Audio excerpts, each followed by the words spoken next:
సరిగ్గా 2001 ఏప్రిల్ 27 నాడు తెలంగాణ ప్రజల ఆకాంక్షకు అనుగుణంగా గులాబీ జెండా ఎగరవేసి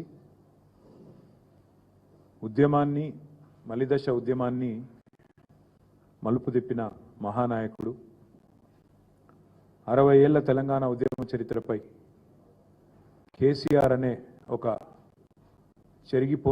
చెరిపేయలేని సంతకం చేసిన నాయకుడు పెద్దలు కేసీఆర్ గారి నిరాహార దీక్ష ఈ మహోజ్వల ఉద్యమాన్ని మలుపు తిప్పిన రోజు అనే విషయం మనందరికీ కూడా తెలుసు. 29 నవంబర్ 2009 స్వరాష్ట్ర కళ సాకారానికి పునాది వేసిన రోజుగా తెలంగాణ చరిత్రలో నిలిచిపోయే ఒక శుభదినం. 3 కోట్ల తెలంగాణ ప్రజలు ముక్తకంఠంతో ఆనాడు మా తెలంగాణ మాకు కావాలి అని కేసీఆర్ సచ్చుడో తెలంగాణ వచ్చుడో అని తెగువను ప్రదర్శించిన నాయకుడికి అండగా నిలబడి దేశ రాజకీయ వ్యవస్థనే కాశ్మీర్ నుంచి కన్యాకుమారి దాకా కదిలించిన ఒక సందర్భం దీక్షా దివస్.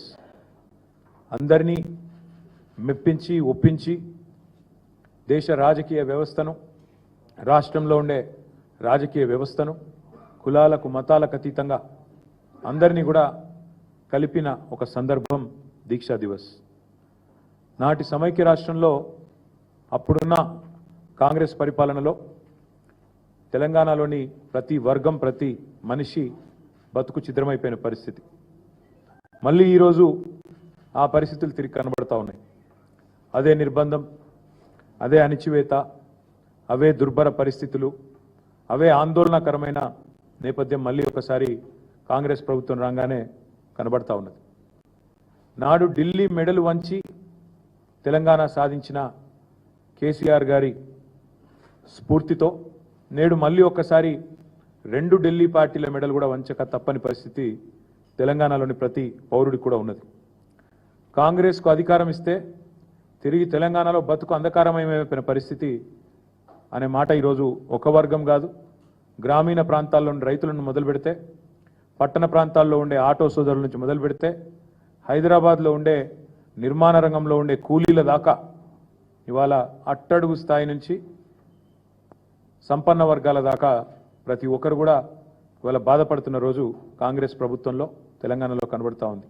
అందుకే ఈ దీక్షా దివస్ నుండి స్ఫూర్తి పొంది 15 ఏళ్ల కిందట కేసీఆర్ గారు ఎట్లయితే ఆనాడు తన సంకల్ప బలంతో అందరినీ కూడా ఒప్పించి మెప్పించి అందరినీ కలిపి ఏ రకంగానైతే ముందుకు పోయినామో అదే పద్ధతిలో కాంగ్రెస్ కబంధ హస్తాల నుండి 4 కోట్ల తెలంగాణ ప్రజలను కాపాడుకోవడానికి మరో సంకల్ప దీక్ష కూడా చేపట్టాల్సిన తరుణం ఆసన్నమైంది.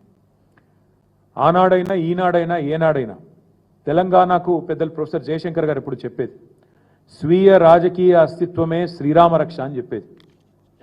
ఈరోజు కేసీఆర్ గారి రూపంలో ప్రజలు తిరిగి మళ్ళీ ఒక్కసారి కేసీఆర్ గారి నాయకత్వాన్ని, ఆ పాలనను, ఆ పరిస్థితిని ఏదైతే తిరిగి కోరుకుంటా ఉన్నారో దానికోసం అందరం కూడా మా పార్టీ శ్రేణులు ఉద్యుక్తులై కలిసికట్టుగా ముందుకు పోవాల్సిన సందర్భం. 29 నవంబర్ మా అన్ని జిల్లా పార్టీ కార్యాలయాల్లో పెద్ద ఎత్తున దీక్షా దివస్ కార్యక్రమాన్ని నిర్వహించబోతా ఉన్నాం. 33 జిల్లా కేంద్రాలు అంతటా కూడా ఈ కార్యక్రమాన్ని ఘనంగా నిర్వహించాలని చెప్పి నిన్న కొంతమంది సీనియర్ నాయకులందరం కూడా సమావేశమైనాం. కేసీఆర్ గారి నాయకత్వం ఉద్యమంలో కానీ అదేవిధంగా పరిపాలనలో కానీ ఏదైతే ఒక చెరగని ముద్ర వేసిందో దాన్ని మళ్ళీ గుర్తు చేసుకుంటూ అక్కడి నుంచి స్ఫూర్తి పొంది మళ్ళొక్కసారి 2 జాతీయ పార్టీలకు బుద్ధి చెప్పే విధంగా కదం తొక్కుతాం. 29 నవంబర్ నాడు దీక్షా దివస్తో తెలంగాణ వ్యాప్తంగా మా పార్టీ శ్రేణులు ఎక్కడికక్కడ కదం తొక్కాలని చెప్పి కూడా విజ్ఞప్తి చేస్తూ ఈ కార్యక్రమానికి అన్ని జిల్లాలకు కూడా సీనియర్ నాయకులను ఇన్ఛార్జీలుగా నియమిస్తూ ఉన్నాం. ఎమ్మెల్సీలు ఉన్నారు, మాజీ ఎంపీలు ఉన్నారు, కొంతమంది ప్రస్తుత ఎంపీలు, సీనియర్ నాయకులు ఎవరెవరైతే ఉన్నారో వారందరి లిస్టు కూడా మీకు అందజేస్తాం. వారందరినీ ఇన్ఛార్జీలుగా నియమిస్తూ ఉన్నాం. వారు 26 తారీఖు నాడు ప్రతి జిల్లాలో కూడా జిల్లా ముఖ్య నాయకులు కార్యకర్తలతో అన్ని జిల్లాల్లో కూడా సమావేశాలు నిర్వహించడం జరుగుతుంది. 29 కార్యక్రమానికి దీక్షా దివస్కి సన్నాహక సమావేశం 26 నాడు ప్రతి జిల్లాలో కూడా జరుగుతుంది. దాని తదనంతరం 27, 28 కార్యక్రమాలు కూడా చేసుకొని 29 నాడు దీక్షా దివస్ని ఘనంగా నిర్వహించబోతా ఉన్నాం. ఎక్కడైతే కేసీఆర్ గారు అల్టిమేట్గా తన దీక్షను ఫలవంతం చేసి ఆనాడు తెలంగాణ ప్రజల దశాబ్దాల కోరిక అయిన తెలంగాణ రాష్ట్రాన్ని సాధించడంతో డిసెంబర్ 9 నాడు ముగించారు.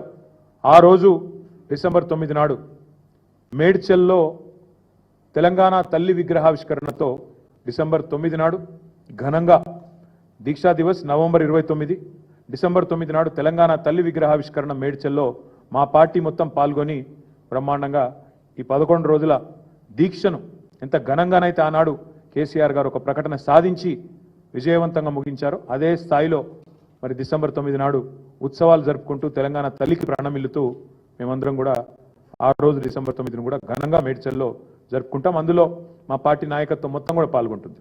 ఎమ్మెల్యేలు, ఎమ్మెల్సీలు, ఎంపీలు అందరు కూడా మేము మేడ్చల్లో ఆ రోజు తెలంగాణ తల్లికి నివాళులర్పించి కేసీఆర్ గారి దీక్ష ఫలవంతమైన రోజును యాద్ చేసుకుంటాం. ఈ ఇన్ఛార్జీలుగా ఎవరెవరినైతే నియమించినాము పెద్దలు చాలామంది ఉన్నారు. 33 జిల్లాలకు 33 మంది నియమించుకున్నాం. అవన్నీ కూడా మీకు వెంటనే ఇప్పుడు మీకు వాట్సాప్లో అదర్వైజ్ రిలీజ్ చేయడం జరుగుతుంది. అదే మాదిరిగా కేసీఆర్ గారి దీక్షలో నిమ్స్ హాస్పిటల్ పాత్ర కూడా శ్లాఘనీయమైనది, ఘనమైనది. నిమ్స్లో ఆ రోజు నిమ్స్ ఒక కథన రంగంగా మారిపోయిన పరిస్థితి, మొత్తం ఉద్యమానికే కేంద్ర బిందువుగా మారిన పరిస్థితి నిజాం హాస్పిటల్. కాబట్టి నిమ్స్ ఏదైతే ఉన్నదో అక్కడ పెద్ద ఎత్తున నవంబర్ 29 నాడు కార్యక్రమాలు కూడా చేస్తాం. అన్నదానం, అదేవిధంగా అక్కడ ఉండే రోగులు వారికి వచ్చే అటెండెంట్స్ కోసం కూడా ఏర్పాట్లు కూడా పార్టీ నుంచే చేస్తూ ఉన్నాం. ఈ దీక్షా దివస్ అదేవిధంగా డిసెంబర్ 9 నాడు తెలంగాణ తల్లి విగ్రహావిష్కరణ మేడ్చల్ 2 కార్యక్రమాలు కూడా విజయవంతం చేయాల్సిందిగా మా గులాబీ కుటుంబ సభ్యులందరికీ పేరు పేరున మా సీనియర్ నాయకత్వం మొత్తానికి పిలుపునిస్తూ 26 నాడు జిల్లాలలో సన్నాహక సమావేశాలు, హైదరాబాద్ సమావేశం ఇక్కడే తెలంగాణ భవన్లో జరుగుతుంది. మా అందరూ కూడా నాయకులందరం కూడా పాల్గొంటాం. అదే మాదిరిగా ప్రతి జిల్లాలో కూడా జరుగుతుంది. 29 నాడు ఘనంగా దీక్షా దివస్ని నిర్వహిస్తాం. మీడియా కూడా దయచేసి ఆనాటి జ్ఞాపకాలు మీ దగ్గర కూడా చాలా ఉంటాయి. 15 ఏళ్ల కిందట, ఎందుకంటే మీరు చాలామంది బీట్ రిపోర్టర్స్ ఉండే ఆనాడు కవర్ చేసిన వాళ్ళు కూడా ఉన్నారు. మీరు కూడా తప్పకుండా ఆనాటి ఉద్యమ స్ఫూర్తి, ఉద్యమ జ్ఞాపకాలను మళ్ళొకసారి ప్రజల దృష్టికి తీసుకొచ్చే విధంగా సహకరించాలని చెప్పి కూడా కోరుతూ మీ అందరికి కూడా ధన్యవాదాలు. నమస్కారం. లేదు బ్రదర్, ఇదంతా కూడా పార్టీగా, ఎందుకంటే కేసీఆర్ గారి దీక్ష నుంచే కదా, కేసీఆర్ కదిలిన తర్వాతనే కదా మొత్తం తెలంగాణ సమాజం కదిలింది, మొత్తం తెలంగాణ రాజకీయ వ్యవస్థ, భారత రాజకీయ వ్యవస్థ కదిలింది. కాబట్టి సారు పాల్గొన్నారు. మేము పార్టీగా మేము సారుకు ధన్యవాదాలు చెప్తూ అదేవిధంగా ఓవరాల్గా తెలంగాణ సమాజం మొత్తం కూడా కలిపి వాళ్ళని మోటివేట్ చేసే విధంగా ముందుకు పోతాం. ఇక నేను నిన్ననే చెప్పినా మళ్ళీ ఎందుకు, ఇక నిన్ననే చెప్పినా మళ్ళీ వద్దు. మేము ఈరోజు ప్యూర్లీ మా నాయకుడు కేసీఆర్ గారు తెలంగాణ సమాజాన్ని ఐక్యం చేసిన ఒక సందర్భాన్ని గుర్తు చేసుకుంటూ ఉద్యమ స్ఫూర్తిని మళ్ళొక్కసారి తిరిగి ప్రజల్లో రగిలించే విధంగా ఈ దుర్మార్గ కాంగ్రెస్ ప్రభుత్వానికి, కేంద్రంలో ఉండే బీజేపీ ప్రభుత్వానికి వ్యతిరేకంగా తప్పకుండా తెలంగాణ సమాజం మళ్ళీ 2 జాతీయ పార్టీలకు బుద్ధి చెప్పే విధంగా ఒక సంకల్పాన్ని తీసుకోవాలన్న ఉద్దేశంతో ఈ కార్యక్రమాన్ని చేపడుతున్నాం. ఈరోజు ఇంతవరకే పరిమితం అవుదాం, ఎందుకంటే ఇక మళ్ళీ మీరు ఏం మాట్లాడినా మళ్ళీ మీరు వేరే తీసుకోబోతారు, మీకు తెలుసు, నాకు తెలుసు. Thank you. ఇక మీరు నేనేమంటున్నా, ఇంకేం అనుకోలేదు, మీరు చెప్పారు కాబట్టి బాగుంది సూచన, అది కూడా ప్లాన్ చేస్తాం. Thank you.